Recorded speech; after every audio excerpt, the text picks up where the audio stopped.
right, welcome to another Friday night episode of Keto Rocks Radio. I'm Jim Hobbs, and to the left or the right is my carnivore co-host, Brian Damaged Forsythe of the band Kix and Rhino Bucket. And we are here with a special guest. It's a perfect segue. So if you watched last week's episode about trusting the voice within, trusting within, search within for the truth that'll lead you into all understandings. And we never tell you what to do on this show. We obviously are keto and carnivore, and we talk about that all the time. But we're never against anybody who turns inward to find that guidance or that GPS to lead them and where they need to go into their truths. And so just so those who are watching, we do not discriminate no matter what you believe in eating. And so we actually, I'll let her tell her story, but I'm very interested in her sharing her story because I believe she's a vegan. And but Jacklyn Nicolle is just a beautiful spirit. And if you ever go to her site, she's from Santa Ana, California, and she's looking to elevate the world together. She wants to partner with everyone so we can lift everybody up together. I think that's just beautiful. She's obviously a mother. She's been known as a medicine woman, a naturopath. I'm going to consider probably more where she leans to. She's an entrepreneur, an educator, and a true leader in what she does. And she tries to help other people by elevating what their possibilities are. So, and I'll let her tell her story because I love the fact that sobriety has worked its way in there as well. So welcome to the show from all the way from California, Jacklyn Nicolle. So welcome, Jacklyn. Yay. Thank you, Jim. And thank you, Brian, for having me. That was a beautiful introduction.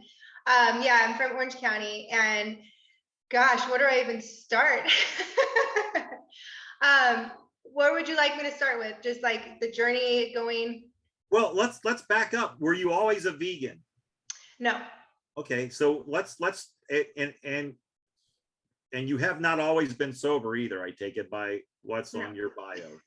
No. All right. So kind of take people where you were and what did you search out? What did you go seeking? And what made you make those life-changing decisions? And how have those life-changing decisions worked out for you? And how are you responding by turning inward and living it outward? Perfect. So to answer that, so let's talk about me going from eating meat to plant-based, vegan. You can call it vegan. So how that worked actually started when my daughter was 3.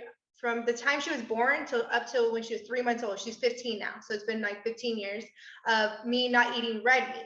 Because after I had my daughter, my body started to reject red meat. And I was when you're talking about steaks and stuff, I was like, man, I remember those days.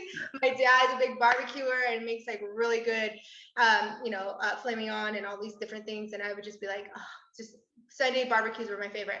So anyhow, my body started to reject it. I started to be in a lot of pain in my intestines. And so I had went to like a weight loss specialist that was talking about like allergies and how like your intestines can like start to not be able to break down certain foods that may be too heavy, blah, blah, blah, about enzymes and everything. So I went there and I started this like program, and it helped me to flush it out because I had a Bratwurst sausage. I'm sure you guys are familiar with that. And it felt like it looked like I had swallowed it whole in my stomach. It was just sitting there for like almost a week, and I was in so much pain. And I was like, what the heck? This is not normal. And I thought, because I had a cesarean, which is like a C-section, they cut you open to have your baby. I thought, did something like not go back in there? Is it twisted? Like, did they put my body parts in there wrong? Like, I could not understand at all. So moving forward from that, I just took a time off from red meats, and then I was I was working on eating, like the lean chicken and the turkeys and the fish, and that was still inflaming my body. So I was like, okay, I'm just going to take time. So like the first year of my daughter's life, I pretty much was vegetarian in that aspect, not because I chose it, because my body was telling me to do that. So then a year goes in, and I started going back to, I stopped eating red meat. I started eating really lean and doing like, a form of like keto diets and stuff like that back in the day. I don't think it was called keto, but they had all these different diet things. I've always been into fitness and whatnot. So I was cutting back on a lot of stuff. And fast forwarding to 2019, summer solstice, I was at this point, I was pescatarian. And so I don't know, I take that back. I was eating chicken and turkey still. And during summer solstice, I was going through a meditation. Okay. Now, throughout my years, I had no idea that my body at this point was in a super inflamed state. I just thought, oh, no big deal, just gonna go well with me. I wasn't as conscious as I am about my health. Okay. So in 2019, during summer solstice, I was sun gazing outside, and I had this profound vision. Okay. And it showed me back in like the ancient ways from our ancestors. They showed me like, like the Polynesian people, how they like would roast a pig, and they would have like this big ceremony and fire dancing and everything, right? Because they were honoring the pig. Like literally it showed like the pig with an apple in its mouth on a rotisserie and all this stuff. And then it showed me this timeline. And this was like really profound because it happened so quick and it made sense. It was like, if we were to honor animals when they're babies and we raise them like family, but they know their role. They're there to, they know that they're going to be our meal, but we're honoring them. We're taking care of them. We're feeding them well. We're treating them well. When that time comes, their spirit's going to know, so that when they, are unfortunately, killed for meal purposes, that whole pig, okay, using that as an example, is going to be good for the whole month, because they're going to utilize that pig in every which way. They're going to, freeze it. They're going to honor it. That's why they have these big ceremonies, because they're honoring the spirit of that animal. They're honoring their food with intention, right? However, now fast forwarding to our new age, we don't do that. Okay. I know there's some people in different places and stuff that may still honor it. There are certain farms and stuff like that with butcher homes or butcher houses, whatever, slaughterhouses they call them. However, when I saw that, it just connected this dot of like, we're not honoring the animal. And all these animals, for the most part, are getting pumped with all these like vaccinations. They're being treated poorly. They're still a soul. Okay, there's still a spirit inside them. So whatever traumas they're going through, that saying, you are what you eat, you become that. So it's not to take away. So I apologize if like, you're like, oh, now I've seen me start thinking about stuff. But I started thinking, oh my gosh, all these things that I had been doing all this work on, no wonder why I'm stuck in my mind, because I'm bringing in this poor animal that probably went through a lot of crap, like it was through hell and back. And now I'm eating all his traumas or her traumas and bringing it just showed me in a different way. And it sounds fucking crazy, excuse my language. I know people are like, Jacklyn, you're really out there. Well, that's just truth in that aspect. I mean, that was divinely guided. It wasn't something that I was seeking. It was something that came to me, and I was like, whoa, okay. Because I was having a lot of digestive issues, and I was getting really bloated, and I was, already sober at this point, which I'll talk about that in a second. And I was just kind of like, I don't know what else to do. So from that point forward, I went pescatarian. I was like, okay, I'm not going to eat meat. I'll eat fish. For some reason, fish seems okay, yada, yada. So a year goes by. I had just invested in my water ionizer that you see in the back here. And I had maybe been drinking the water for about a month now. Now, this water is magical because it has a life of its own. It's living water. So what it's doing is hydrating you on a molecular level. So when we say we're thirsty or we're craving things, whatever, it's because our body is literally dehydrated on such a deeper level that we are not even aware of. And we've been drinking the wrong water for many, many years because it's been polluted or it's been bottled and there's chemicals in it, and it becomes dead, stagnant water, right? So when I started to embody it, it was like the water, as wild as it sounds, started to speak to me and started to show me like, excuse me, you should be eating more clean. You should be eating more light. You need to do a detox. So I went on this raw fasting detox, and it was wild because I like cook food and I like comfort food and stuff like that. I went on this detox and end of May of 2020, and it just jump started my path to being plant-based, because I took out all, the fish at this point, and I wasn't even eating dairy. I was just strictly plant-based, raw. And it took a moment because I was like, what do I eat? But I had to invest in a plant-based product line that would help to give me the supplementation that I was, not having from all these other things, so that I wasn't having cravings. I wasn't, suppressing any of my nutritional values within myself. And I'm still learning a lot. So, I'm not like a licensed, like a naturopath in that aspect. So like a lot of people get in like dietitians. So they ask me all these questions. And I'm like, that's a great question. I just listen to my body. This is what works for me, and this is what I can give the experience back. So that's how I pretty much became, in a nutshell, plant-based vegan. In last year, actually in 2021, in August, my father had went into the hospital, and his body was in a very acidic state. And he was in there for 3 months. He almost died. All sorts of stuff happened. And during this transition, I was unable to purchase my plant-based products that I use, right? So it was wild. I started craving fish. So in like end of November, I was like having these cravings, and I would go get my vegan sushi, and I have my my vegan food, but something, it was like, this is not sustaining my craving. Like, I don't know why I'm having cravings. And I didn't connect the dots because I was going through so much with my father. And all of a sudden, it dawned on me this year. I was like, oh my gosh, because then because my body had been so pure that when I would eat fish, and this might be TMI, but I would literally smell like a fish. Like, I would smell like a fish. It sounds so funny. I was like, okay, this is really weird. And so I was like starting to notice because my senses were heightened, right? So I was like, this is not normal. Like, I shouldn't be smelling like this. I understand, like, you eat garlic or asparagus, like your pee may smell, you might have it reaping out of you because that's how it is, the detox system. But this was different, right? So moving forward, I just started to pay attention. And when I just recently, a month ago, repurchased my plant-based products that I've been using, holy guacamole, that like changed everything. I don't have this craving for fish. I can respect it. My daughter's birthday was on May 4th, and we went to get sushi. That was the last time I actually had fish, because I was incorporating it here and there. And I ate it, and I said, this is gonna be the last time, because I just got my order. I was like, I'm not going to, I just know it. So now that I have my supplementation with the water, I've realized that, we're just like plants. If we're not getting the right sunlight, we're not getting the right nutritional value, of course, our body's going to go into a starvation mode. It's going to go into a survival mode. It's going to start to want these things, right? These cravings. So for me personally, in my experience, that's what I know. So that's what made me stop by my body being inflamed, first of all, because it couldn't process or digest, these heavy red meats. And then even if I was eating lean chicken and turkey, and then when I had that aha moment, it's like you can't go back. It's like showing you your purpose, your truth.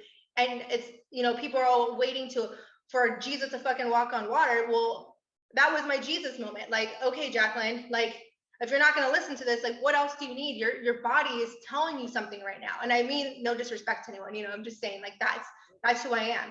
And so now going back to the sobriety, oh goodness. Okay. So if I can put my life in a nutshell for that, from the age of like, gosh, I'll just say from high school out, like graduating 18 and a half, got kicked out of my house and all this stuff. It became sex, drugs, rock and roll. Okay. So I dived deep into, the musical arts. I wasn't a musician myself, even though I play my drum now. However, I bartended. I started becoming a band booking agent. I was in the beauty industry doing hair and makeup and like styling and stuff like that. And I was like the beauty school dropout, but worked in the industry. So I just knew a lot of people. So I was around this lifestyle, and it was very like, glam rock. Even though we're like in the 2000s, we still had this like glam rock edge to it. And so when we were doing that, I just got caught up in that mix. It was just what we call the very dehydrated, toxic side of Jacklyn. So I was just in my ego, super cool. I had my daughter when I was 24. I got pregnant at 23, which was really young for me.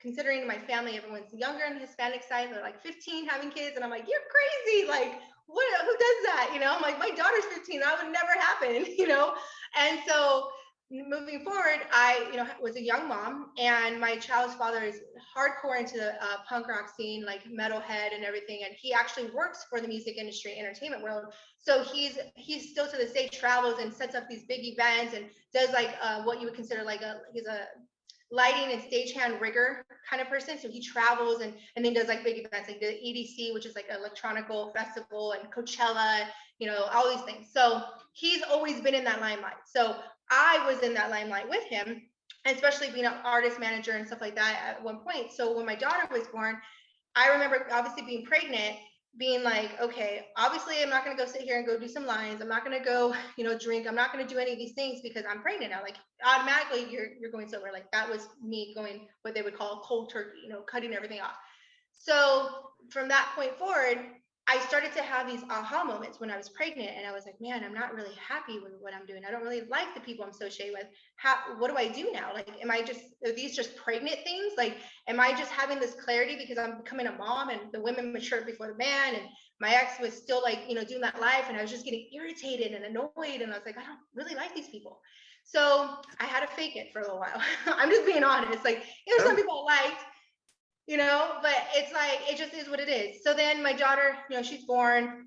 The first year I was able to stay home, and I just babysat and bartended on the like side gigs and stuff. And I just started to get more clarity. However, I wasn't fully awakened to it yet. I wasn't surrounding myself with the right people. I wasn't drinking the right water. Like I was still like in this acidic, toxic state. So finally, my daughter's 3. I leave my ex and her father, and I just kept on deep diving into my emotions. And that's when like a lot of things from like my mother's side of the family, like ancestral trauma that I didn't understand at the time, is called epigenetic inheritance. It started to like come up in me, and I started becoming that crazy bitch. Like, the people like, oh my gosh, she's fucking insane. I don't know if I'm allowed to curse on here, but I apologize. I have a sailor mouth.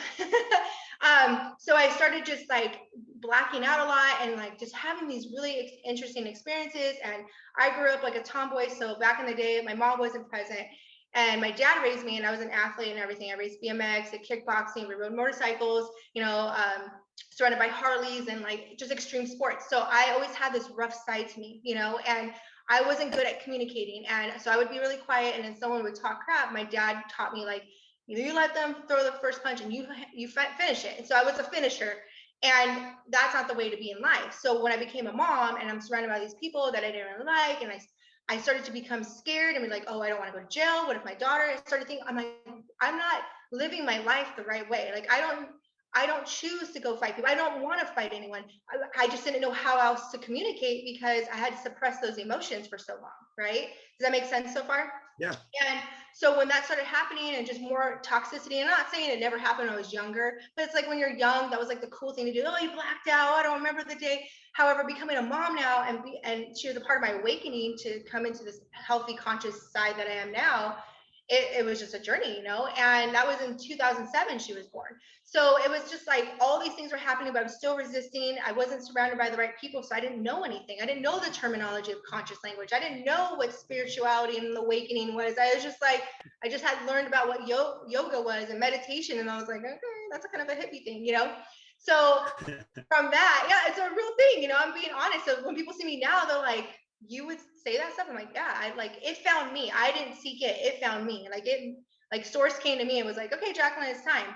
So from that point forward, fast forwarding to 2016. So I'm in this relationship of 6 years. I used to manage his band. He was a drummer for it. And we had like this intense, deep connection. He was like the first relationship that like opened up my heart, and I became that like soft, submissive woman where I was always wearing pants in the relationships and being that badass alpha female. And then he made me feel like a feminine, but I became like this big baby, and I like lost my friends, and like everything revolved around him. Like everything I always said I would never be, when I would see my friends do that, I was like, you guys are idiots. Why are you doing that? I became exactly that, if not worse. Okay. And so I like financed him. I did everything I could. Not saying he didn't help out a little bit, but it was mainly, I was a sugar mama. I loved him so much that I was like, there isn't anything he could do wrong. I'm the exception. He had a record of like with women in the music industry. I was like, oh, I'm the exception. I'm the exception because I know all about that. That is not a true thing. So, so from that, I had a lot of insecurities inside. And a lot of like, my intuition was coming in strong, and I had never had proof, but I always knew that something was going on. And I always would tell myself, no, he wouldn't do that to you. So all these emotions were bottled in. Going back to the ancestral healing, my mom, she comes from a line of mental health disorders, from her side of the family. So before I knew all this stuff, but I was taking on a lot of those traits, because I'm here to be the change. I'm here to be the ancestor, the medicine for my family, to stop doing these cycles that everyone keeps like getting caught up in, right? Whether they're conscious or unconscious of it. So 2016, April 21st, I used to work in the beauty industry at this point. I was a national trainer for 18 Fine Men salons. So I traveled the states to open up salons and train the franchisees and all that good stuff. And we were celebrating because I'd never been to New York, and I got a New York location open. So we went out day drinking in Long Beach, California, out here in this area. And all I remember is I was already in 2015. I had already started going to yoga classes again. I stopped going to the gym. I wanted to be more my feminine energy and more consciously. Like I was being called to start changing, and I didn't know what it meant. I felt like unfulfilled. I felt unhappy. I felt lost. I was like, I love him, but I don't know if I really like. I didn't know what love was. I was like, my daughter, I love her, but I feel like I'm not even showing up for my daughter the right way. Emotionally, I was suppressing her. I started to see myself and my daughter a lot more, and I was like, man, I'm doing exactly what I always didn't want from my dad and my parents. I'm doing it to my daughter. And she was like this beautiful little angelic being that was just wanted to love me unconditionally and have my attention, and I was not giving her the right emotional support. So I started going to do things to help myself and reading self-development books and just being guided all this stuff. So going back to April 21st, I was already at this point not really drinking. I was really getting into spirituality, and everyone, my ex was one of them, and was like, man, you're changing. Like, I don't know if I like this side of you. Like, you don't want to drink anymore. You like want to eat healthier. Like, our Fridays were our fat Fridays. We'd go out and have nachos and beer, and just, all of a sudden we had nothing in common because I was growing and I was evolving, and he was trying to anchor me in here to stay on his frequency. And like I said, I didn't understand that at the time. And I love, so my chair is making noises when I move. So I'm not like sitting here farting or anything. It's like making all these noises. I'm like, it's not me. So anyways, we go out drinking, and I barely drank anything. This is the wild part. Now, bear with me when you hear this because it's wild. So like I said, my intuition is already popping in. I'm getting all these what they call downloads, visions, dreams, whatever you want to call it. Whether I was in my awakened state, like right now, I'd have like a vision, or when I was sleeping, okay, these messages would come in. And I wouldn't really tell anyone because I sounded crazy to people, like, okay, So I kept it in. So this day we're hanging out at this beer bar, and it was a beautiful day out. We're celebrating, have a great time. We met these people. I was hanging out with like these group of lesbian girls and just having a good time. They like loved me, and I was like, woo, And then he was hanging out with what I call the cougars. And there's these like older couple ladies, and I'm just giving you an idea to paint the picture. Okay, I'm just being real. So they were like older. Like, do you remember Married with Children and Kelly Bundy? Okay, so this one woman was like a really older version of Kelly Bundy. Okay, beautiful woman. She was older, but I can tell like she was attracted to my ex, and like he's a handsome man and tattooed muscles, all that stuff. And I'm sitting there, I started getting all these visions, and I'm like, oh my gosh. And I saw what she was trying to do. And across the street in Long Beach is like little tiny streets. And I'm like, okay, this woman has an ulterior motive. I don't trust her. And I was getting all this stuff. And I'm like, why am I getting all this right now? I started having like almost anxiety, but I was keeping it in, hanging out with these girls and just barely drinking. And then all of a sudden, literally my vision becomes my reality in that moment. My ex comes to me and he's like, hey, I'm going to walk her across the street. And he, at this point, he was working on becoming a cop. I was paying for him to go through all this schooling and stuff. And I don't know if he ever did. I don't think he did. But at the time I was, he had this like, oh, I want to help people. And I love him. And, I sent him love, healing, but I'm just being real with what happened in that moment. And so all of a sudden, this whole vision that I saw in my mind started to happen, but I had to stop it. And I was like, we have to say something. Because he's about to put himself in a situation he doesn't realize he's putting himself in because his ego is being, charmed. So I immediately look at the lady and I said, you're a grown-ass woman. You can walk yourself across the street. We'll watch your drinks. We're good. He's like, well, what are you doing? What are you doing? And I said, and I just looked straight at her like, don't mess with me. And she was like, oh, no, you're right. And I was like, we're going. Like, this is not okay. Like, you don't even realize what's happening. I want to start a scene here. It's going to make me look crazy. But I saw this. And he's like, oh, my gosh, you and your visions. So fast forwarding, we're in the car. I blacked out. Now, mind you, I was drinking Michelob Ultra, the most lightest beer. Okay, I had a pitcher in mind. He was drinking like Coors Light or Bud Light, and he was getting pitcher after pitcher after pitcher. I was drunk, and I don't even understand how I was so drunk because I barely drank anything. I didn't even finish my pitcher, but my body was already showing me, just like with the meat, like rejecting things, and like just stuff was happening. So on the way home, I blacked out. I don't even remember. Okay, all I do remember is that he was driving. I have a little Scion TC. He was driving. And it's a 6 shift, and I was in the pasture, and I had to use the restroom. I was like, oh, I have to pee. And I remember he said he wasn't going to stop, and that like triggered something in my fight or flight response, right? So I'm in this like toxic state. So I'm blacked out. I get triggered. I guess I tried to jump out of my car. Like I must have been talking crap to him, saying whatever about the girl, about the situation, whatever was in my soul or my heart at that time that was suppressed from over the 6 years of being with him, it came out. Okay. And I was trying at the time, literally, I was trying to escape my life. So I like with the spirit was took over me because that's not who I am. If you know me, I'm not a weak-minded person. I'm not one to ever hurt or harm myself. You know, I'm always here to protect people. But in that moment, I became like this victim consciousness that had nothing to do with me. It had everything to do with the alcohol in me, all these suppressed emotions, and just being unhappy, right? And I was triggered. And so I tried to jump out of my car, I guess, and he pulled me in. And was like, "What are you doing?" And then I had like it was stick shift, and there's an e-brake, you know, the little middle thing, right? And I guess like he wouldn't stop to use the restroom. I remember him not stopping. And then something, all I remember is that something was like, just go, or something. Like I just remember saying like just go. And I guess I didn't know it was me at the time, but I had pulled the e-brake. Okay. All I know at this point is that I was wearing this big clear quartz crystal. I don't know if you're familiar with crystals. Okay. It's an element. And I had it here and I was always connected to it. And it was right over my heart chakra. So in that moment, before I even knew about me pulling anything, all of a sudden I just remember it being black and we're like spinning. And I just knew that we were spinning. My hands were up like this. And I remember looking at my ex and he's driving like, and his eyes are like this big. And I guess I was telling him how to drive so that we wouldn't flip. In that moment, all I remember is this heat coming out of my crystal. And it was like, I just remember it kind of like being like a white light coming out. And it was like, I don't even know how to explain it. It was like dark because it was like 12 o'clock at night. At this point, it was already dark time or nighttime. And so this light's coming out. I had this like thick energy coming out of my hand chakras. These are hand chakras in the energetic world of the meridians. And I felt this energy coming out of my hands, like hardcore. And I didn't know what the heck was going on. And it was thick. Like, and I just remember seeing like it felt like I was seeing darkness, you know, in it, like almost like I was in the void. Like it was like light coming out of my heart. And then something like was, I don't even know, like coming out of my hands. And I was really calm and I didn't understand what was going on. And then all of a sudden, like it like stopped. And then it's like my soul was right here and a higher being was protecting me, my angels, my guides, whatever it was. All of a sudden I come out and I'm like, what the fuck? I start going crazy. Like, why would you do? What did you do? And I look down and my hand's on the trigger. So my hand's like on the e-brake and I'm like, and I go in what I call soul shock. I'm like, oh my God, like that was me. I couldn't blame anyone. It was literally me. I freaking pulled the e-brake. And he's like, you're effing crazy, freaking blah, blah, blah, all this stuff, right? And I'm like, oh my God, I am crazy. I literally am going mentally insane. Something's not right with me. So we pull over to McDonald's. I'm shaking, right? And I felt super sober. I go in, I'm like, I need some water and I have to pee. So I go in, it's 12 o'clock, like literally 12 o'clock on the dot at night. We should have flipped. Thankfully there was no cars in there, but we hit the center divider, or the little like center island thing.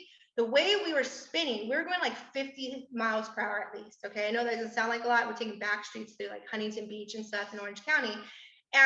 But the way the skid marks are still there. Somehow something obviously was anchoring in a sense to balance the car, because if that didn't happen, we would have hit the thing and we would have flipped. Like there's been accidents down there. There's no way that we would have not flipped or hit somebody else or something. Like someone was bound to get hurt and no one got hurt. No one, we didn't hit anyone, nothing. So I'm shaking in the bathroom at McDonald's, like, oh my God, I'm gonna get in trouble. Like I was so scared of being in trouble. And then I had like my life flash before me at that point, not in the middle of anything. I know when people have these near-death experiences or whatever, mine was like after, it was like reflecting, like boom, boom, boom, like your daughter, his son, they're gonna be orphans, like all these things that could have possibly gone wrong, right? You're gonna go to jail, you could blah, blah, blah, blah, drinking and driving, like all this stuff. So something told me you need to go home now. So it was really funny, just painting another picture. There's no judgment. These two guys come in and it felt like I was in a movie.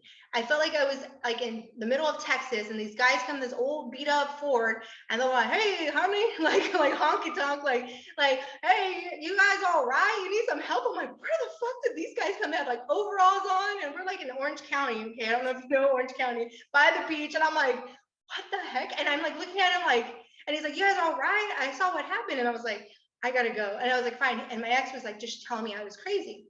So I ended up taking off. I asked him, do you want to go home with me? He's like, no, you're crazy. Something just told me, go home. So I get home, I pass out. Obviously I go to sleep. I wake up at 5 o'clock in the rising going, oh my God, I felt like I just had a nightmare. I'm in my clothes and I'm like, okay, I'm fine. I'm like, where's my boyfriend? So I go and my ex is on the couch and then I was like, hey, and he went off. And that's when I knew that it was a real thing. I'm like, oh my God, that really happened. So I end up calling my father, whom I never tell. I always act like everything's put together in glue, like glued to, well, even though he knew we were not having great times, it was about me now. So I called my dad. I said, Dad, I think I'm literally mentally insane. I need to go to a loony bin. Something's not right. I need to get my brain checked. Maybe there's something that came down from my mom's side. I don't know. I don't feel well. Like, this doesn't feel right to me. This is not who I am. And I was bawling my eyes out. My dad, mind you, never answers the phone. He's always the one that gets back to me later. He answered the phone that day. He was like, Jacklyn, go take a Tylenol, drink some water, go work on a relationship, get some sleep. We'll talk tomorrow. And I was like, wait, that's all you're going to say? You're not going to get mad at me? You're not going to yell at me? Like, well, this is not what you normally do. Like, you had a bad night, you know, you drank too much. Oh my God, he didn't even drink that much. Like, I wanted him to be mad at me. I wanted him to like punish me, put me in some kind of like disciplinary action, even though I was an adult, you know. I was 33 at this time. And I was just like, that's it.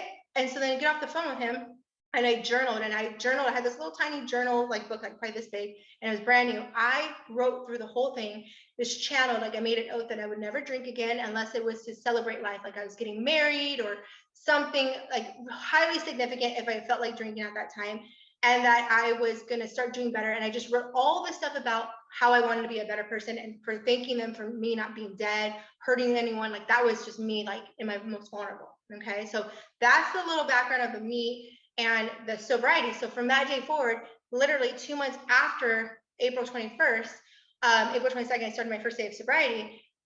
2 months later, I was out of a toxic relationship. And literally, I don't know if you've ever heard of Dark Night of the Soul and the tower moment that you have in your spiritual awakening. Literally, it's what happened. 2016 was like fucking hell. You know, I moved out 2 months later. A month later, my daughter almost dies. She like had appendicitis, and I didn't know because I wasn't acknowledging her symptoms. I was like pushing them away. You're fine, because I was emotionally unstable. You know, and just, you know, going through the emotions and showing up for work, but not really there. I was a hot mess. I would cry all the time. And so 2016, you know, I moved out with a friend 5 days after I decided, stayed with her for like 3 months, and then ended up being with family and moved to LA and stayed with family up until honestly last August. And I chose energetically before I, you know, even knew all this stuff was happening, to be in the safe space to go back and heal myself. Like I was still working, I was still showing up.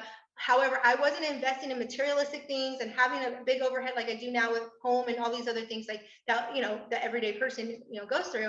I chose to go back to my families and with my grandma, my aunt, and really invest in myself. I went and saw different shamanic healers, intuitives, guidance, started going to courses and classes for myself while I was still working, you know, but all the money I was making, I was investing into myself. And then that's when everything just started to shift. And now I can honestly say that for like 5 years straight, I had that spiritual initiation of doing better for myself. And then the universe was like, all right, you're done. It's time for you to be on your own. Get out of your comfort zone.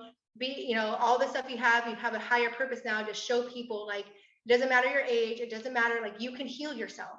Like, you are able to be that warrior, and you just have to rehydrate the warrior within. Like, I've always been a warrior spirit. I was just doing things toxic ways, and now I'm doing things more conscious and mindfully, so I can show people, like, we all have a dark and light side. I even have a tattoo on my lower back. It's a half angel, half devil heart. We all have it. However, there's a difference from good versus evil. My intentions are never evil. I may have done things that, you know, could have hurt, harmed, or injured someone, including myself. However, those are just the fight or flight responses. My heart and soul, though, is very loving and very kind. And I always bullied the bullies. I always stuck up for people. So this time I had to learn to stand up for myself. And that was the most uncomfortable thing to do, because when you're a people pleaser and you're always there for everyone else, filling up everyone else's cup, you're really not filling up your own. So how are you really filling up anyone else's? And how are you really loving someone if you're not really loving yourself, including your children? So that's kind of like my life in a nutshell. But during all that time, I had different initiations into becoming this medicine woman and healing myself, healing my ancestral traumas, you know, any sexual traumas, any mental traumas, anything. And a lot of it was passed down through my DNA from my family. And I had to be the one to say no more. And that's where I'm at now. Wow. I know it's a lot. No, it is a lot. I'm sure Brian's got some questions, I guess, but my question would be, how did you start that change that you felt inside of you? So you in 2016, I know you say it was a bad year, it was a dark time, but it's also a bright spot, because that's where change started to happen and you started to recognize change. But how did your friends, man, you obviously, your ex, you moved away from your ex, you still have your daughter. Are you still in a good relationship with your mother and father? With my father, I haven't talked to my mom since my daughter is 5. Like she's not in my life. Okay. So, and then how were you received? I mean, because it sounds like to me you're in the highlight of busyness, and then all of a sudden you're just withdrawing from the alcohol and drugs, and now all of a sudden you're not participating in that arena. So did your friends just go bye-bye? Did you were on your own? Were you like on an island and then you had to start meeting people who had the same likes or passion? I mean, how did that go? Did you go to AA? No, that's a great question. No, I never had to go to AA. I never believed in those things. I know it works for some people. I'm one of those people. This was a journey within myself, my mind, getting my mind right. You know, like literally when they say get your mind right, it's tapping into the right brain hemisphere to heal, to have that inner child, you know, come in and replay with her, you know, replay with him if it's a man. And in the very beginning, it was challenging because it's not like all my friends went away right away. I mean, they already had started to like weed out, so to speak, because I was in this new relationship and then I put all my life into it. So people were just kind of like, and then I had coworkers, stuff I'd party with. And then when that happened, I remember going to hang out with a friend for like a birthday. And she was like, oh, come over, we're gonna have a barbecue. And it was like shortly after, maybe, I think I was maybe sober for like 2 months, if that. And I was like, oh, I can go. I'll have like a Old Duels or something, you know, a glass of juice, whatever. I was like, I'll improvise. I don't have to drink. I go places and don't drink. I'm fine. So I go, and then it was like, I had this new set of eyes. I couldn't even like fake it. Like I was so wounded at the point because I was going through heartbreak. However, it was like this Band-Aid just got ripped off of me, and like my sore was like super exposed, and everyone knew it. And it was like I had to just own it and be like, I'm not even healed. I'm not even in the scabbing phase. And these people weren't, because they weren't conscious. I realized that I was trauma bonding with all these people in my past. I was trauma bonding when we were not happy in our relationship. So me and my girlfriends would bond because we had issues with our boyfriends. I was trauma bonding in a sense that, you know, growing up and, you know, not having my mom present. My mom, by the way, was like an escort. She was a stripper and became an escort. And like, just, she had a lot of things that were passed down to her that she was unable to get out of, you know, and so she escaped through that. And so there was a lot of stuff that came to me. I was never like that. However, I did have a promiscuous side, but I've always been very mindful. So like, all these things I started seeing where I was just trauma bonding with people. So sitting at this bar and everyone's having a good time, and I was just sitting there, I was not having a good time. I could see how everybody was distorted, how everyone was unhappy. And I was like, how did I hang out with these people? I don't even have anything in common with them. Being sober around these people, I had zero in common with them. The only time I had anything in common was when I was complaining, when I was gossiping, when I didn't even mean to. I don't like to gossip, but it was like I got pulled into it. And I realized my opinions are really strong, so it comes off that way sometimes if I don't deliver it right. And instead of saying, oh, you know, my observation is this, instead of being, oh yeah, you know, Jacklyn, blah, blah, blah, blah, I got caught up in it. And I was very sensitive. So I like sensitive in energies and stuff. So I just sat there and I just remember I started to cry. Like I couldn't help it. I was so vulnerable. And my friend's like, you're not even fine. And I just looked at her and I just started crying. And she was like, are you okay? And I was like, no, I'm not. This is not okay. I was like, this is not the life I want to live. This is not the life I want my daughter in. And I started just seeing everyone. And I just like looked, I said, this is your guys' life, but I do not choose to have this life anymore. And like, I kind of made it a big deal because they were like, what? No. And it was loud in there. And so I was like kind of loud too. And I just started crying. I said, I love you guys, but I'll love you from a distance. I was like, this isn't my life for me anymore. And I literally walked out. And then those kind of things, that was a big moment. So a lot of people heard about it, of course. And then it just started to be the trickle effect. And little by little, like I stopped answering my phone. People would reach out because people just wanted to be encompassed with the drama and wanted to be what I call chismosas and stuff, and wanted to be busybodies and stuff. And I was just like, you know what? It just is what it is. I realized I'm just complaining all the time. That got me nowhere. We're just trauma bonding. I choose not to have that life. I'd rather be by myself. All I wanted to do was be on a freaking deserted island by myself with my daughter. Obviously that didn't happen. I still had to live my life, go to work and show up. And I was in customer service. So I still had to like kind of fake it till you make it, like, hey, how are you? But in my eyes, you could tell I was so wounded. I had gained weight, like all sorts of things. And I was just like, man, this sucks. So, I also had taken, I didn't mention, when I went sober and wrote in my journal, I actually took a vow of celibacy. So I just broke my celibacy at the beginning of this year after 5.5 years. And I did it by choice with someone that I know very dearly and stuff like that. And, it was something that, like, on my mom's side, and even a part of my dad, my dad, even though he's a man, he still has his promiscuous side, and I had to be the change and show my daughter, like, my daughter's never seen a revolving door. I've always been like a committed person. So she's only seen her father and my ex, thankfully, but with my mom and my dad, I saw multiple partners, and so I told her, at a young age, you don't understand what this is, but mom is sustaining from having intercourse. And she's like, intercourse? Ew, what are you talking about? And I was like, and she's like 9 years old. And now, she's 15. And these are the times I actually shared with her, like, mom is no longer, a virgin, like, the born again virgin that she was. And I let her know, like, not details, but let her know the experience a little bit and why I chose it. And that's how we're supposed to teach our kids. That's how we educate them. We don't hide it from them. So with all that said and done, being celibate, being sober, the first 1.5 years, I was just single. I didn't care. I was tested, obviously. And you guys, I'm like, ooh. And then I was like, I felt like this little girl, though. Like, I felt, because I'd never hooked up with anyone sober. I was either high or drunk ever since I was even younger. Like I think my first kiss, I was wasted. And so, or stoned, excuse me. I was high off of marijuana. I was like 13 years old with my first makeout, So it was kind of like, I had never experienced that. So it was scary. It was intimidating. So that's what kept me pure in that essence to really go on this healing path. And the less energies I had around me, the more I was able to see myself. It was like I had to go through the spiritual detox, and like just keep going and going. And when I learned something from a healer, intuitive. Her name is Serafina, beautiful soul. She had learned from AA that when the time that you start drinking, so I was 12 when I first started drinking. I didn't get hardcore into it till I was like 15, 16. But from the time you start drinking, it takes 3 months for every 3 months you gain a year back. So when I went sober at 33, I was actually in a mentality of 24. So I had to go back and reclaim my power, quite literally, by every 3 months learning and getting back to where I am now. So it's really rehydrating my body, emotionally, mentally, physically, spiritually. And now financially, I can focus on that, and actually have it to where it stays. Because before it was like, oh, I get money really fast. Like, I'm really good at making money and generating it, but it wasn't staying because my mindset wasn't there. I wasn't conscious. I didn't know how to do things. So like just things started to, shift naturally, I guess.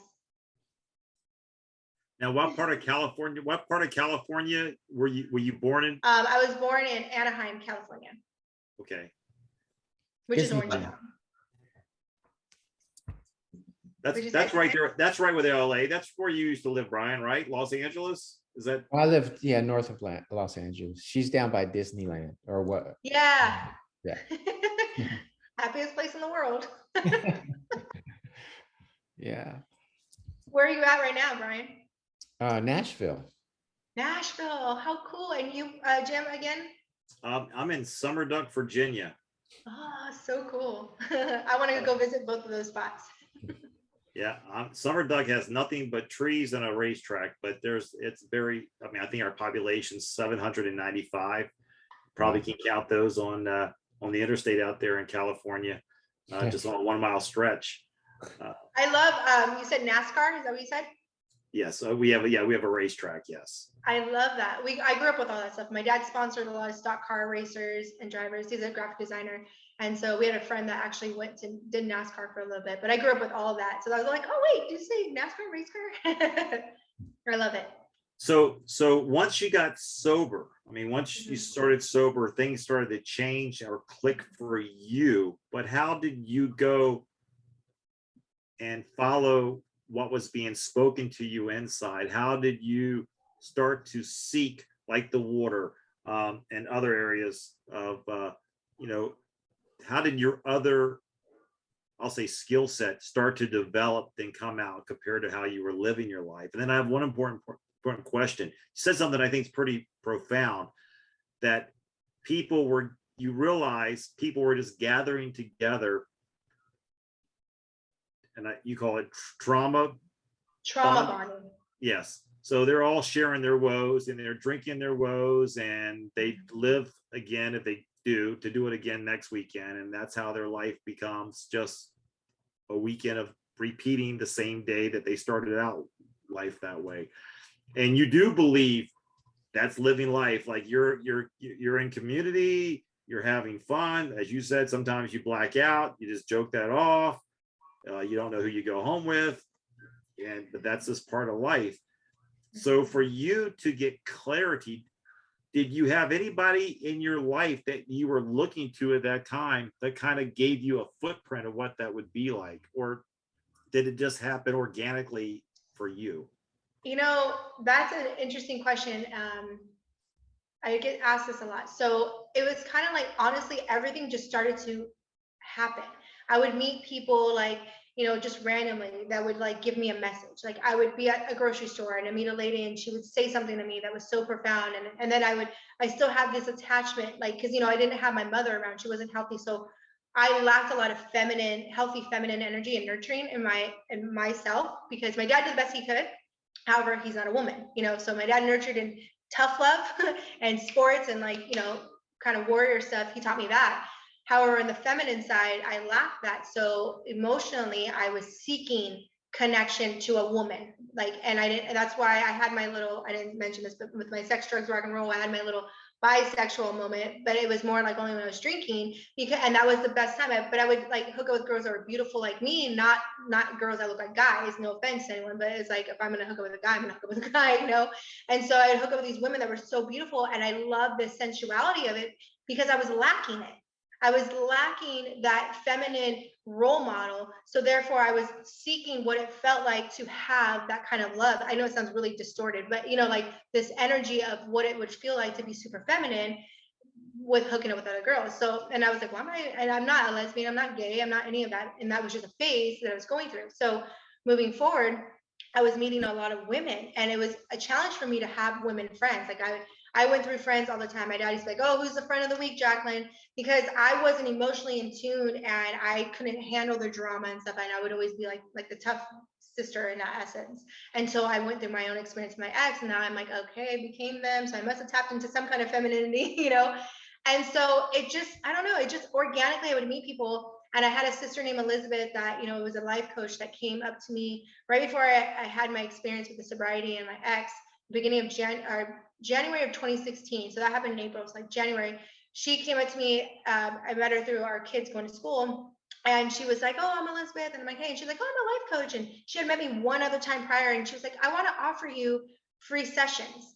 And I was kind of, at this point, I was like really private, like super private. My ex was even more. So it was kind of like his energy, like he didn't want people to know what was going on in our life. And I knew I needed it. I felt it, like it was calling me, but I was afraid to be vulnerable, because anytime I was vulnerable with my girlfriends or anybody, even like therapists or anybody that I would see in a high, you know, in that position, they would exploit me, or they would make me feel bad for having this moment or expressing. So I had a lot that I kept inside because I felt I couldn't even go to my family. I couldn't go to anyone because I had trust issues, because nobody was trustworthy. You know, even if they have a license with it, they weren't trusting. So she was kind of the only person that kind of opened up on a more logical level. And she was like, you should read this book, or I recommend you read this book called You Can Heal Your Life by Louise Hay. And so I had gotten that book, and me and her would talk about it. And, you know, because at one point she had asked me, who are you? And she had this whiteboard, I will never forget. And she was like, who are you? And I was like, well, I'm Jacklyn. And they're like, okay. And I'm like, my mom, I'm this, I'm that. And she's like, okay, that's great. But who are you? I'm like, what do you mean? And I just started crying. I didn't know who I was. I didn't know what she meant. I didn't know how to answer that. And so that's when the journey of like, wait, who am I? And that's what kind of propelled me forward. And with that being in my subconscious mind of who am I, the universe started providing people of, you know, high and low energies and everything to kind of go through this journey and face my fears, face my shadows, close what they call karmic, you know, soul contracts with people that are from past lives to this life, whatever, you know, just things to like empower myself and go to the next level. Like I look at life as a game. It's a game of life. And if you don't know how to play your cards right, you either can stay in the same level and you just stay there in the cycle, stagnant, and you know, it'll be the same energy in different bodies. And that's what I was doing. I was like replacing a body. The energy was staying the same, but I had to learn to change myself. So as I started to develop and invest more in myself and my own healing, whether it cost me $1,000, $5, free, just keep showing up every day, have this, what I call spiritual, and just more self-love, eventually it just happened. You know, like I went on, I was guided to go on a shamanic path or shamanic journey. I went and did that. But everything I did sober. I didn't take any plant medicines for the first 3 years. I did a lot of holotropic breath work and a lot of just like, I took classes to better my intuition, my clairvoyance, like all these things, energy healing. Because I was like, obviously I have a gift. I don't know what it is. And people are like, oh, you're so powerful. You don't even know who you are. And I'm like, what? Why does everyone keep on saying this to me? I don't understand. Like, and then I would have these profound dreams and meet spirits. I've always seen spirits, and I started, you know, closing it off because I thought I was crazy or I'd get scared.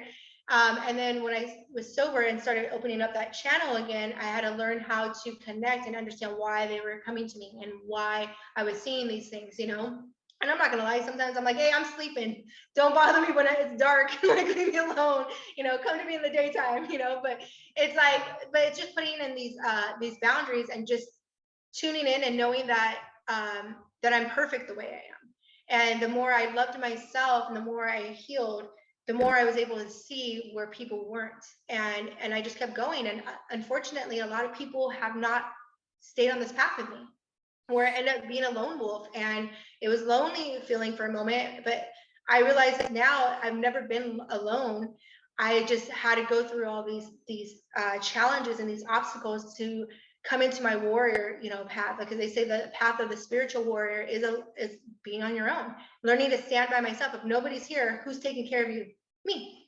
I can take care of me. And so as I do that, now I'm showing people, now my purpose is to show people how to invest in themselves. And then now the next level is, okay, now you invested in yourself. Now let's invest in the planet. As you're healing yourself, now we can, you know, tap into solar. Now we can tap into eco-friendly stuff to sustain things. You know, our inner becomes our outer. So, but it's a path, you know, and now that I have all these tools, because nobody gave me tools, they may give me like one here and there, like a game, you know, like Super Mario Bros. Oh, grab the diamond, grab this, like you grab these things, you have them all started, but you're like, what do you do with them? Now I'm like, oh, now I know why I received that gift. Oh, now I understand that. So now I put them here. I'm not here to heal anyone. I'm just here to be a guide because I've healed myself and I'm continuing to fine tune it. Now I can lead people, you know, here, drink the water, here, invest in this, here. And it's up to them. Like they say, you can lead a horse to water, but you can't make them drink. So, but it's a choice though. A lot of people choose to stay in suffering. A lot of people choose to stay in what's comfortable, what's familiar. So getting out of that was a challenge for me. I would go back in and I was like, dang it. And then I, you know, degress to progress, you know, one step back, but then 20 steps forward. You know, I'd be like, oh, I got to go back here and realize this is not what you want, Jacklyn. Especially when I started dating, I was like, oh, so attracted to the same energy. Nope, because, you know, it was familiar. So once I, you know, pretty much I always say I should go in the world with a blindfold on and just feel people's energy, because that's how I know that you're my people. And so once I was able to do that with my eyes open, now I know how to vibe with people. And then the other ones are just lust, because a lot of it was drunk love and lusting. There was no real love. And a lot of people are seeking, that they're not understanding that it all comes right here instead of honoring and worshiping something outside of them. Yeah, like just listening to your whole story, it sounds like you were gifted with this heightened awareness, really. Mm-hmm. And there's like little parts of it that I can relate to, but just on such a smaller level. Like when I first got sober, really in early sobriety, my awareness kind of heightened there for a while. It's since then it's kind of dulled back down a little bit, but I remember when it first became really like I first became aware, because I was clear-minded and I had those same experiences where I could be like in one room and there'd be people in the next room and I'd hear some people talking, and all of a sudden I just hear this one little thing that was just talking to me. And that used to happen to me all the time in early sobriety. And it's just like a message from the universe. And it was just, it was just about staying aware and being in the moment and catching those things when they arrive. And yeah, it sounds like you just have it like 1,000 times more intense, which is really cool. It's fascinating to me. Thank you. Yeah. All right, it's that time of the evening where we get a chance to check in with Mr. Brian Shanker of the Meat Tribe for those meat deals of the week. And Brian, first of all, let me say thank you. Thank you to you, and thank you to Harris Teeter, because as we speak, I have 2 of the Harris Teeter ribeyes on my smoker, smoking away, along with a unannounced special offering that they had when I got there. They had the ground beef 80/20, but they had put all of it on manager special. So instead of just being $2.99, it was $2.49. So I literally bought all of it. So thank you. So anyway, tell us what we got this week. Nice. I've got, the reason I got to run quickly is because I've got 2 of the Harris Teeter ribeyes waiting to be thrown on the grill right now. So that's the Harris Teeter has been definitely the place to be to get nice ribeyes. But so no ribeyes from Harris Teeter this week. But first up, we've got a couple of deals from Carnes out of Central PA. Their deals run through June 6th. Can you believe it? We're in June already. Unbelievable. Hard to believe. Yeah. So they've got some choice grade brisket for $4.49 a pound, and some choice grade boneless flat iron steaks for $9.99 a pound. And Food Lion's got a deal running through the 7th of June. It's a choice grade boneless New York strip steak for $7.99 per pound. And then Harris Teeter's got their New York strips on sale this week as well. They're the rancher grade in the small pack is $8.49 a pound, and the rancher grade in the value pack is $7.99 a pound. And then the choice grade, if you want to spend that extra a little bit of money for the choice grade boneless New York strips, is $8.99 per pound. And Brian, for you down at Kroger, down your way, their deals run through the 7th. They've got choice grade chuck roast. It's buy one, get one free. And they also have a brisket on sale for $3.99 per pound. But I know you're well stocked on briskets probably and don't even need any. I have a wall of briskets in my freezer. Nice.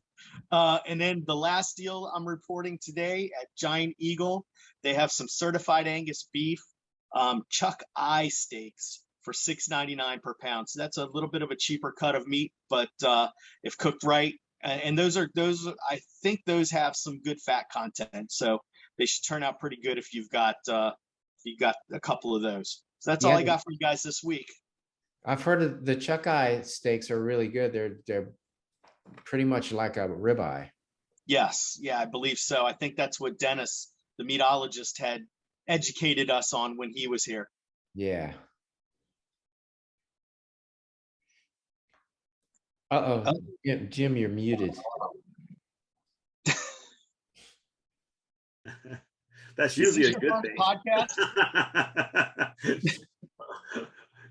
What's that, Brian? I said, is this your first podcast? Yeah, this is actually, I actually hit the mute button on the microphone. My Slinky was going crazy. Obviously, my daughter just drove up in the driveway, so he's just literally losing his mind. So I muted it, and then I did not unmute myself. So, but is that all the deals we got for this week? That's it. That's all we got. More on my channel. All right, everybody. And his channel is Meat Tribe. So go there, check it out for those other deals during the week. And we appreciate it. And it is spelled just like it says on his shirt. So there you go. All right. All right, Brian. We'll see you next Friday. Thank you. Sounds good. Take care, everybody. All right, we'll see you. In hearing your story as you're sharing it, and first of all, kudos to you for just sharing from the heart and sharing all of it, because I think in the sharing, as you shared, also the true healing, also the true miracle of what is transformed during your life that seems to be chaotic and up and down and low and dark and full of light and powerful was the fact that, and I don't know your story in regards to your mom or any of that, but the fact that you're able to have a open, honest relationship with your daughter. I mean, I know it seems just from just listening to your story, it seems that you used to see the world through your eyes on the physical, but you now are able to see through the heart, not your eyes, and you're actually able to experience the beauty that you thought you once saw. So, you know, your different phases, you're literally showing your daughter your heart, and you're basically letting her know it's okay to live life, and life is not always going to be full of roses. There's going to be times that you're just in the pricks. I mean, there is no budding flower. You're just getting scraped up and bruised up, and that's okay too. That's part of us understanding the beauty of what life has to offer.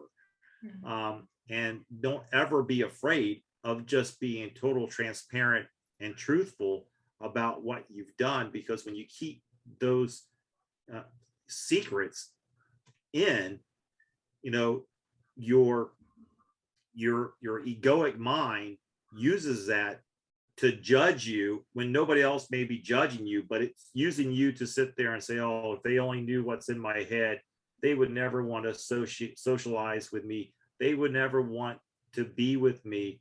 I'm never going to be good enough to be with someone, and all those lies to start pounding you. And if you don't have a way to sit there and to process or just observe and let the lies go by, it can be a very long and dark life. The fact that you were able to pull yourself out of that, I mean, the eye within the eye was able to shake you inside to the point where you started to have this growth and starting to look, hey, I got to go inside. I don't want to do this. I think it's a beautiful story. So I commend you for sharing that. And if someone's watching this, you know, tonight or a repeat, hopefully, I'm sure there's a lot of people who can relate to your story, because I think us as, you know, we were talking about this last week, us as human beings, we do get caught in a cycle. We do become a frog in boiling water or in a blender, and life just stays the same. I mean, it's a different day, but it's the same color we're operating in. Yeah. And we literally become such a creature of habit that we don't want to experience anything else. You know, it's like planting a flag, and you got this whole universe is going, gosh, don't you want to see this over here? And you're like, nope, I'm going to do this over and over and over again. It's what I do. And so the fact that you were able to pull that flag up and start to explore, but not only that, like Brian was saying, to be able to have the awareness to start to hear these messages from outside of you that you've already had inside of you. Because all we do is, you know, we've had those thoughts, and then we hear it, and then we get confirmation of what was already spoken to us inside. Right. And nothing ever leaves us and doesn't come back void. So all that's doing is someone is being your mirror, whether the people in the next room, and you're hearing that message come back to you like, yes. And there's something that resonates in your inner spirit that goes, I knew that. And it's like lights the path. So they go, you know what? I'm going to take another step in this direction, because that's really causing me to have a lot of joy in my heart. It's raising my vibration in a positive manner. And that's one of the things that, you know, I love, like Brian's story and your story, people who have gone from the drug and alcohol world to sobriety, and how clear, because, you know, I've been sober for different times and period, and I don't drink or do drugs on a daily basis. I don't even do them sometimes for months. But I do love the fact that there seems to be, I can reflect back on my youth when I was really into that scene. And I really am stuck and doing the same thing over and over and over and over, over and over, over and over. And you're not, and you numb your senses to be able to get past that. And sobriety really helps you. I think intermittent fasting does too. And fasting as a whole starts to get you to go on a journey. Well, if I can feel this good just by eliminating this out of my life, and I can start to feel clear, you know, and like I said, look, I love meat. I'm a carnivore, ketovore, however you want to look at it.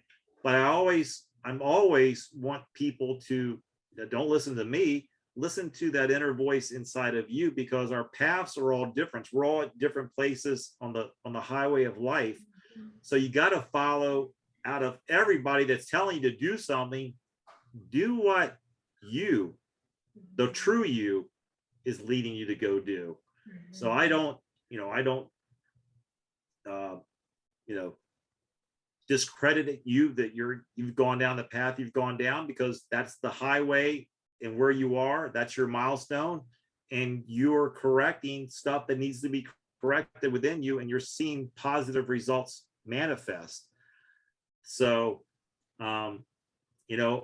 kudos to you. I wish you all the best. It takes a lot of courage to come up and share this publicly. Not everybody can do that. So it's been an honor to have you on for the short time that we've had you on to share your heart. Now, if someone wanted to reach out to you and help, I take it that you help other people to be able to heal and go through that. How would they go about doing that? So my practice has actually changed a lot this year. So I do offer one-on-one healing sessions. We call them like aura cleanses, where I meet with them in public, and we go to a local park, and I bring out my drum, and I show them pretty much how to meditate in essence, and how to meditate and clear energetically. And I'm just holding space for them. And I supply water, and sometimes I'll have cacao, which is a sacred chocolate in essence, but it's like the purest form, and it's heart healing. So I have that. It's called aura cleanse. Time out. Repeat this chocolate part again. Yeah, so it's called ceremonial cacao. It's from Ecuador, and what it is, the chocolate. So like a lot of women, like we crave dark chocolate, especially in our moon cycle, which is our menstrual, and it's because chocolate is healing. And however, chocolate that's been produced or manufactured is not pure chocolate; it's pure sugar and additives, right? So ceremonial cacao, it's considered a medicine, a sacred plant medicine. It's not a hallucinogenic or anything, but what it is, you make it and you can add like plant-based oat milk or anything, put a little bit of stevia, some honey, some cinnamon in it, and you set an intention. So everything that I teach people, because I work with plant-based medicines as well, I teach people how to honor it and connect and talk to the medicine, talking to the water, because it's a reflection of us. And so they can go in there and do its healing. So the cacao heals your heart. It gives you that extra warmth because it's warm, but it's also the medicine in the cacao, the chocolate. It works either as an aphrodisiac, it works as an antioxidant, and it also works to just warm and soothe literally your heart. So all your organs, your actual, heart in the physical, but also your spiritual center of your heart chakra. So it's just something soothing, and it's really delicious. It can kind of have more of a bitter taste, because it's like, think of dark chocolate like on the highest caliber, where it's kind of like that bitter taste, right? But it's really really healthy for you, and it's something to do. It has a tiny bit of caffeine, but not caffeine like a soda or coffee. It's just the way that the seed in the pod is created, and so they say it's a little caffeinated because it gives you energy, but it's not in that sense that's bad for you. So that's like my cacao is my coffee replacement. Like I was a big coffee drinker, and I've actually been 90 days off of coffee, so I fully went off of it. So that actually is huge and rehydrating my mind. So I help people aura cleanses and stuff like that, but mainly what's really transitioned this year is just showing people how to invest in themselves, showing people how to heal themselves, because that becomes draining. Like I realized, like I did my role in it. I don't mind, doing community work here and there if someone really feels called to do it. But what I found in that is that a lot of people will show up for that moment and go right back to their life and doing the same habits. that the patterns, these cycles, and they're not changing anything. They're changing in that moment. So energetically, yeah, eventually it's going to help them. However, I have all the tools now. So that's why I give them the water and I show them how to drink it with water. I say, I'll fill it up for you. You know, and let me know it's $5. Like there's an energy exchange. So people know, because that's them investing in themselves, right? And so the water, and then showing them like, yeah, you can eat meat, but we also need to incorporate more plant-based, consciousness in our mind, because if we're not having enough, of these natural ingredients in our body, and we're just polluting with just meat and like carb, like starchy foods and stuff like that, you're really lowering your vibration. So we want to raise the vibration. So the more we can put more living foods and living water, living supplementation, and checking the source from where it's coming from. Like, your supplementation may say it's vegan, but what makes it vegan? You know what I mean? Like really going back to the manufacturer where you get it from. So I everything I work with comes from a pure source place, no pesticides and all that stuff. So that's what I love to do. And I'm still learning as I go. However, so my main thing is I just show people how to become spiritually wealthy. And as they become spiritually wealthy, they're investing in themselves. And that's their own initiation, because I went through that. If I would have had the water and plant-based, all this knowledge back in the day, if someone would have been like, here, Jacklyn, and explained it to me, then I'd probably be on an even brighter path than I am now. However, it came when it was supposed to. So I just help people with that. I do offer spiritual mentoring. Like some people like that, to do like a one-on-one through Zoom, but honestly, it's really about just investing in yourself, because we can sit here and talk all day, but if you're not taking the action steps to make the change, then you're just wasting my time and you're wasting your own time. So what's your website, or how do they reach you, Jacklyn? Yeah, so I don't have an official website at the moment. It's something I'm going to work on this year. I do have Instagram. I have Not Your Average Healer, and it's literally spelled not with a period in between each word, Not Your Average Healer. And on Facebook, it's Jacklyn Nicolle with 2 L's at 1111. So they can find me on there. Instagram is more active. And then I don't know if you'll be able to drop in with that bio site link that I have. That has everything that I stand for, so people can click on that and pick what works for them. I do offer a 15-minute discovery call. So if anyone's just interested in connecting and kind of getting like where they're kind of confused, they don't know where to start, then I have these discovery calls to kind of lead them, okay, what's going on in your life? Okay, this is what I recommend, and then we move forward from there. Awesome. Well, there you go. Yeah. As you're talking that time, I'm going to share this one thing. I know we're way over our time, but the reality of it is, talking about sobriety, water, pure water, it's given to us from a source. We don't make water. It's made for us. Same with food. Food is made for us, whether it's animal or plant-based or plant. It's given to us from source, creator, whatever you want to call it. But in both cases, in both scenarios, I hear your story unfold, or anybody's story for that matter, man inserts himself with, whether it's alcohol, drugs, not the drugs, but the alcohol, and processed foods. So they are constantly trying to insert you from, trying to tell you that you need a middleman or middle person to feed you or to give you, when the reality of it is you don't need any of that stuff. You need to go to the true source of who created it for you, whether it's air, water, and food, whether it's animal-based or plant-based. So, as you're telling your story, it truly, and we talked about this last week, it's a lost art for people to take time to start looking within instead of searching out. When you start to search inward, you'll start to hear the messages from the universe that resonate with what you're already seeking inward. So I think your story literally has a lot of weight. I wish you the very best. I think a lot of people will benefit from your heart and going forward. And I think your daughter's on a great path to be the person that you've envisioned her to be. So. Ooh, I just got chills. Yeah, she's the greatest version of me.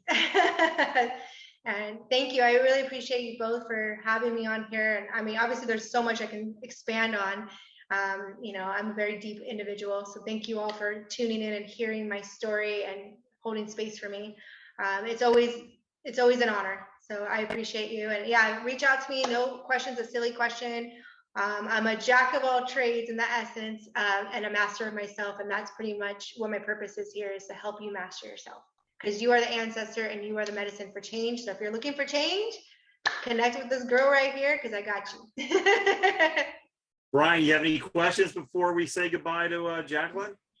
No, I'm just still fascinated. You're so cute. Thank you. Well, we will have you back. You know, we showed the people the yard, and then we'll start to go deeper. Next time we have one, we can go deeper and deeper. Yeah. And deeper, and we'll look forward to having you back. For sure. I'm always open to it. All right. Have a great week. Thanks for being on, and we'll talk soon. Okay, sounds good. Okay. Nice meeting you. Wow, nice meeting you too. All right, see ya. Bye. Wow, we're way over. Well, there's a lot. I mean, there's a lot in there. A lot of. Oh, there is a lot. I'm still processing it too. I mean, literally, these things are coming to me as it's like, you know, it's interesting to step out of yourself, and I was literally listening to her tell her story because it's authentic, it's raw. You can tell there's emotions attached to it, and so as she's sharing it, you know, it's still very alive in her. If that makes any sense. So she's sharing it, trying to compress her whole life in a matter of 60 minutes. Well, yeah, and plus, yeah, like you're saying, it's still unfolding as we speak. So, yeah. So, and I was thinking the whole time, I was like, man, I'm sure Brian can relate to some of this, you know, with his sobriety and going through.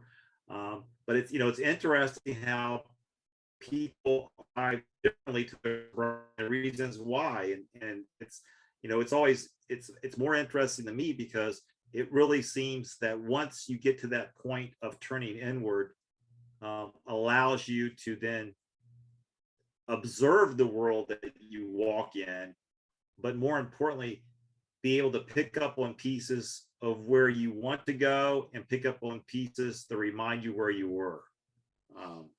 Yeah. So did you find yourself looking at people differently, Brian, when you first when you got sober and went back out and started playing in the bars and arenas? Did you look at everything differently? Like, wow, I don't remember that? Or was this like, was it a whole experience for you sober?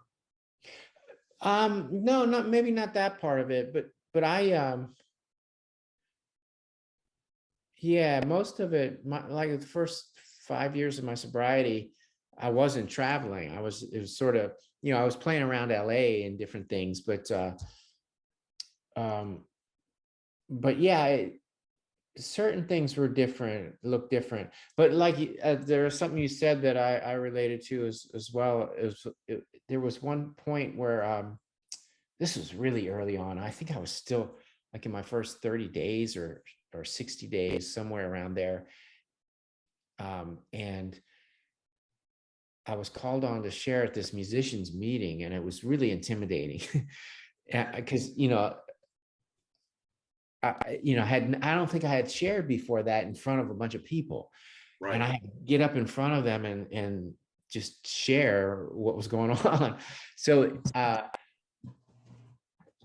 I just remember that experience. It was weird because all of a sudden stuff was coming out of my mouth, and I wasn't even like, it was just sort of coming out by itself. And I remember I said one thing that stuck with me since then was, oh wait, now I got to remember exactly how I worded it. Something about, it's like I'm remembering stuff I already knew, like right. This discovering things but I already knew this stuff, but I had forgotten somewhere along the way. And it was like, yeah, it's like remembering. It's like more of like a remembering experience. So right. Anyway, I don't know if that makes sense, but no, it does make sense. I mean, I could sit there and talk all day about life and about different experiences and, you know, and where people are at and share it. To me, it's fascinating. It's inspiring. And I love just hearing other people's stories, and I love participating and being able to see how their life is, how pieces of their life are very much like my life, or very similar. And then it causes stuff to go off in my heart to go, hey, you know what, that makes sense. That's what I was dealing with then. That's what I think, we become such a society that's in such in a hurry to get somewhere, and we miss out on what's really important. And so to take time, like even tonight on this episode, I don't think we talked about anything about food really, but there's also spiritual food. There's the spiritual awareness that you need to, that's very important, because as we've always said, you can't listen to anybody outside of you. That includes listening to me or to Brian. You got to listen to your inner voice, because we're all different, and there's not one size fits all.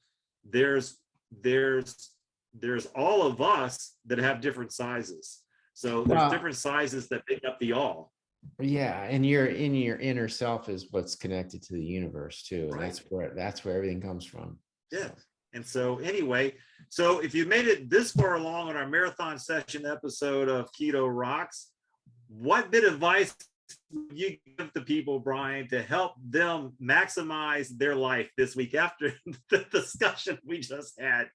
Well, this might might not apply to everybody, but eat your meat, whatever that may be.